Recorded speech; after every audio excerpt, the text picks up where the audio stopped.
Liz, good morning. How are you? Did you get the wedding invitation yet? It's way too early for this kind of nonsense. Seriously, what the hell is wrong with you, Amanda? Why would you think sending me a wedding invitation was even remotely appropriate? What do you mean, why? It's a wedding invitation. That's kind of the whole point, inviting you to my wedding, duh. I can see what it is. I'm asking why you thought I'd want to receive one. Have you actually lost your mind? What? No. Come on, it's totally normal to invite your bestie to your wedding. We've been friends since middle school, remember? Right. It is normal to invite your best friend to your wedding, as long as that best friend's boyfriend wasn't the groom, and as long as you didn't steal him from her while they were still dating. Are you still hung up on that? I already apologized, remember? It was ages ago. Time to move on, don't you think? Are you seriously asking me to just get over it? I was with Dave for 4 years, Amanda.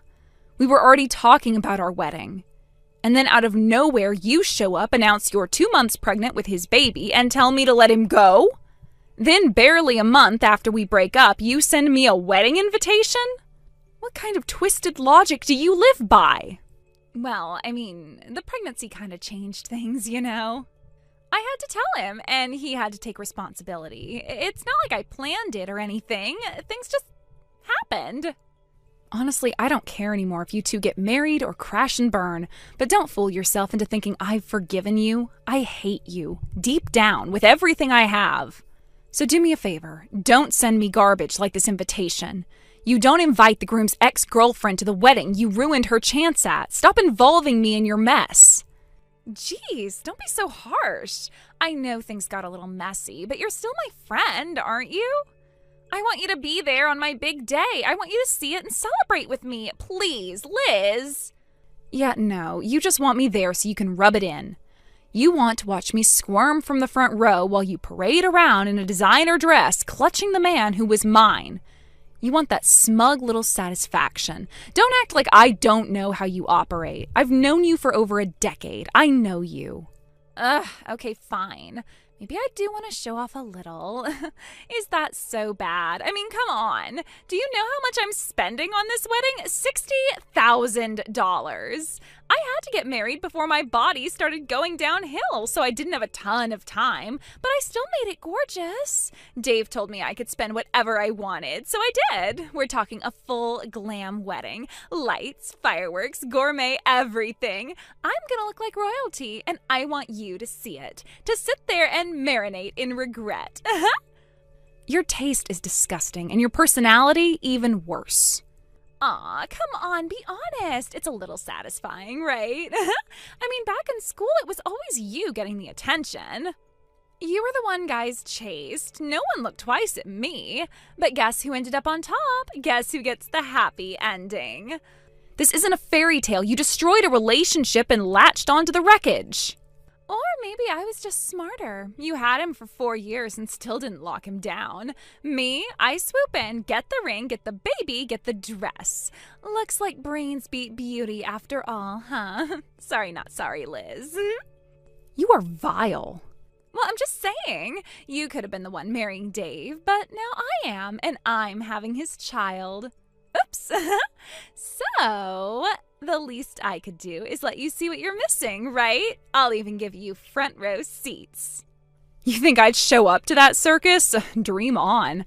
I'll be returning the RSVP with a firm decline. Enjoy your little fairy tale, and don't you ever contact me again.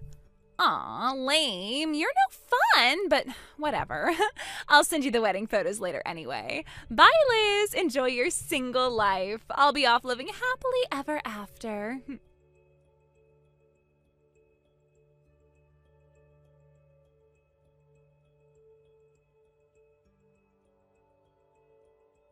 Liz, pick up. Please. What now, Amanda? Wait, isn't today your wedding day? Shouldn't you be walking down the aisle right about now? Why are you blowing up my phone? Because this is a disaster. Please, Liz, do you have Dave's contact info? I know you do. Just give it to me. Dave's contact info? You have it too, don't you? Why are you asking me? Because he ran. He's gone, Liz.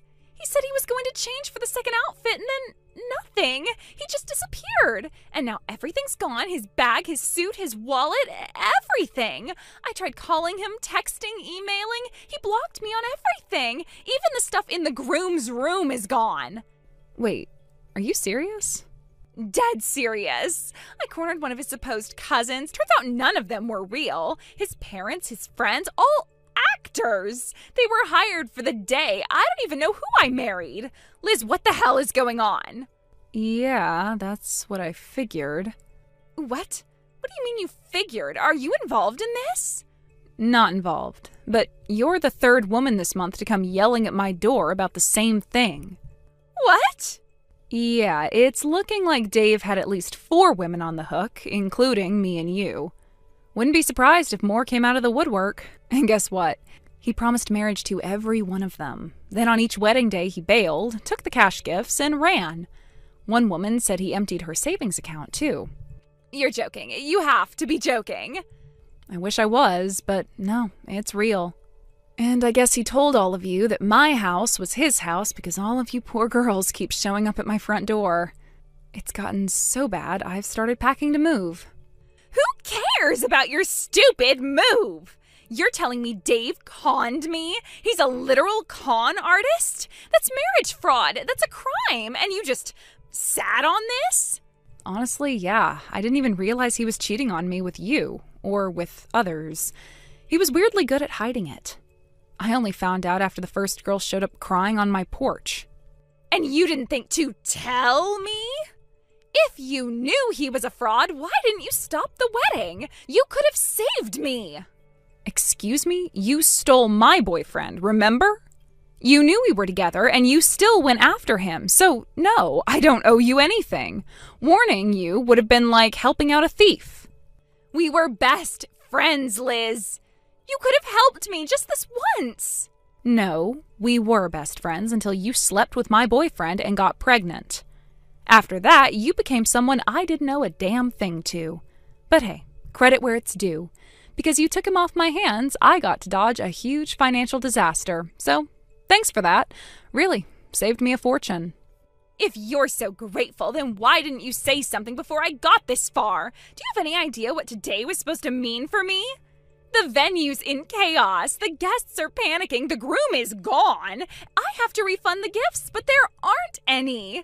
And guess who paid for everything? Me.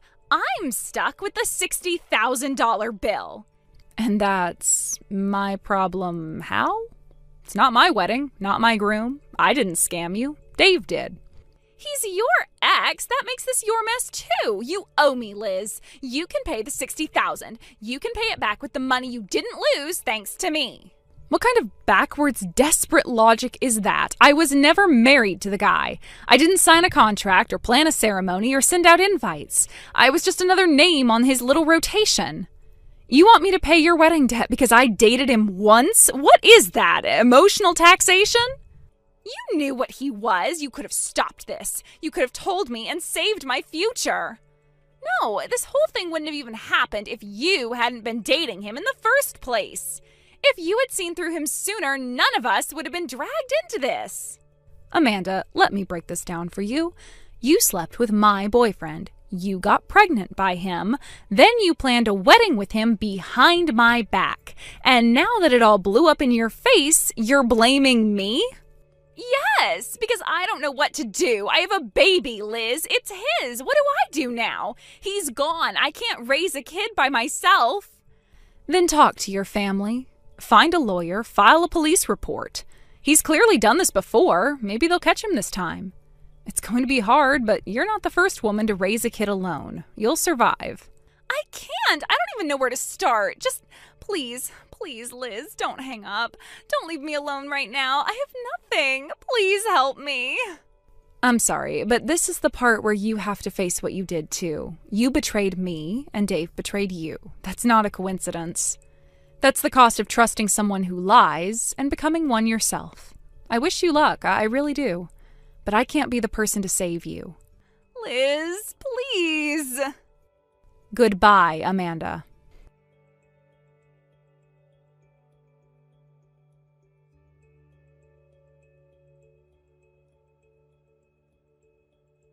After that fiasco, Amanda completely unraveled at the wedding venue. I heard it wasn't just a few tears or a quiet breakdown in the bridal suite.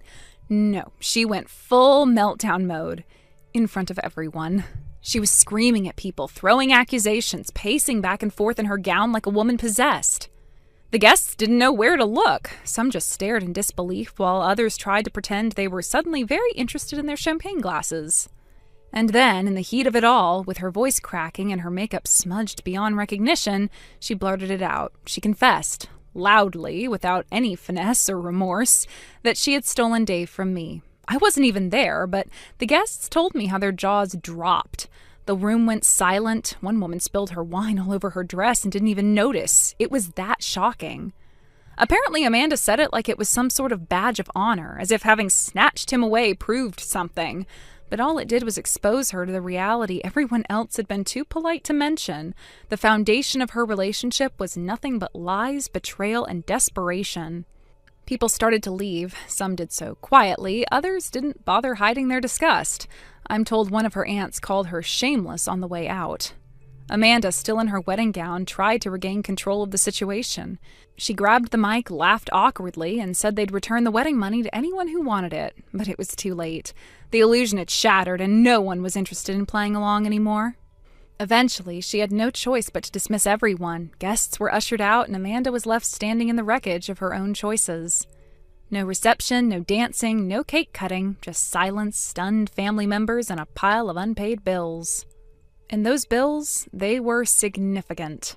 She and Dave had spent lavishly, the kind of over-the-top, Pinterest-perfect wedding that's more about appearances than meaning. Designer everything, imported flowers, and a string quartet flown in from another prefecture.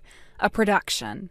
And now, without guests or goodwill, that dream had become a financial noose.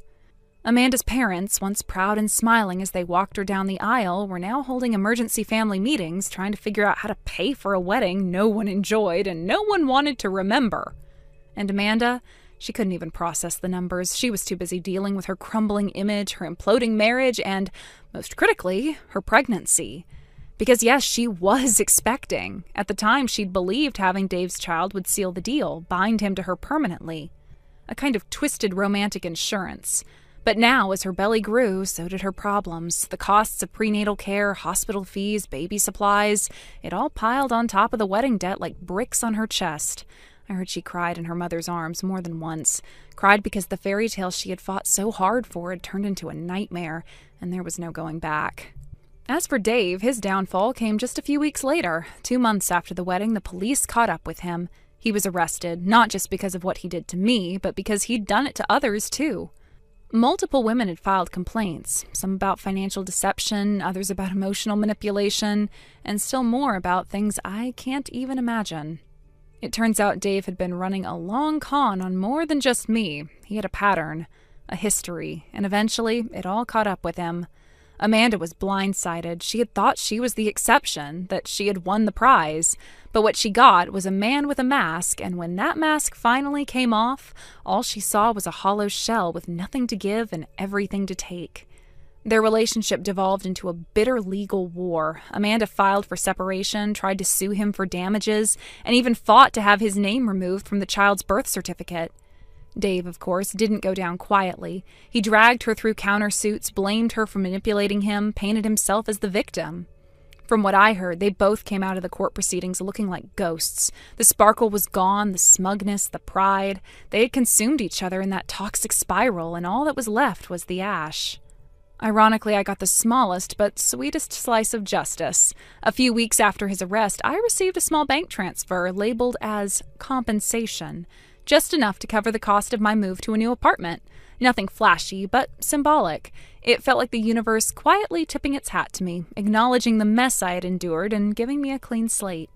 Moving wasn't easy. I had to leave behind the neighborhood I loved, the coffee shop where I knew everyone by name, the park I used to walk through with Dave when I still believed he was someone worth loving. But packing those boxes, I realized I wasn't just moving physically. I was moving on emotionally, and that, more than anything, was liberating. Now, with some distance and clarity, I can see everything for what it was. I wasn't a fool. I was someone who wanted to believe in love. Someone who gave her heart to a man who didn't deserve it. I was betrayed, but I came out of it stronger, smarter, and oddly enough, more hopeful. Because if nothing else, this whole ordeal showed me exactly what I don't want in a relationship. I don't want to be lied to. I don't want drama disguised as passion. I don't want someone who sees love as a game or a transaction. I want honesty, stability, peace. And Amanda, well, I don't envy her. She has a child on the way, and she's doing it without a supportive partner or a stable foundation. I heard she moved back in with her parents, that she's been keeping a low profile, trying to avoid the stares and whispers that follow her around town. I imagine the shame still clings to her like the train of her wedding dress. But I don't hate her anymore. I used to fantasize about yelling at her, making her feel the pain she caused me, but now I just feel nothing. Maybe a hint of pity, because what she did wasn't just cruel, it was self-destructive. She hurt me, yes, but she also wrecked herself in the process. That's not power, that's desperation. Dave, he can rot for all I care. His chapter in my story is closed, locked, and buried. As for me, I'm okay. More than okay, actually. I'm rebuilding. Reclaiming who I was before all of this happened. Surrounding myself with people who actually care about me. Laughing again, trusting again. Slowly, but surely. Thank you for watching and listening. We hope you enjoyed the video. Don't forget to like this video and subscribe. Also, feel free to leave a comment about what you thought of the story. We look forward to seeing you at the next story. Thank you for watching. Please subscribe and hit the like button. See you next time.